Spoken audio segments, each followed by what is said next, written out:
তোমাদেরও কি ভালো লাগে আমার মতো নতুন বইয়ের স্মেল নিতে? আমার তো খুব ভালো লাগে। ছোটোবেলায় বই পেলেই আগে খুলে স্মেলটা নিতাম। তো আমার ভাই নতুন ক্লাসে উঠেছে, ওই জন্য ও বই পেয়েছে। ওর বইগুলো দেখছিলাম যে আমার বইয়ের সাথে ম্যাচ আছে কি না। তবে এত বছর হয়ে যাওয়ার পরেও এখনও আমার বইয়ের সাথে ম্যাচ আছে, অনেকগুলো বইতে সেম সেম ছিল বইগুলো, তাই আমি দেখছিলাম আর নতুন বইয়ের স্মেলগুলোও নিচ্ছিলাম।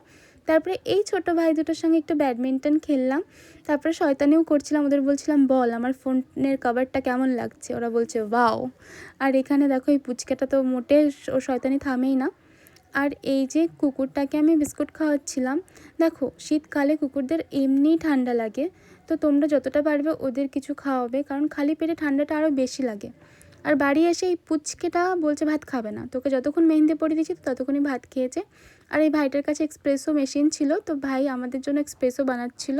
তারপরে ব্ল্যাক কফি খেয়েই এইভাবে দিনটা কাটলো। টাটা, দেখা হচ্ছে আবার নেক্সট কোনো ভিডিওতে। Subscribe for more.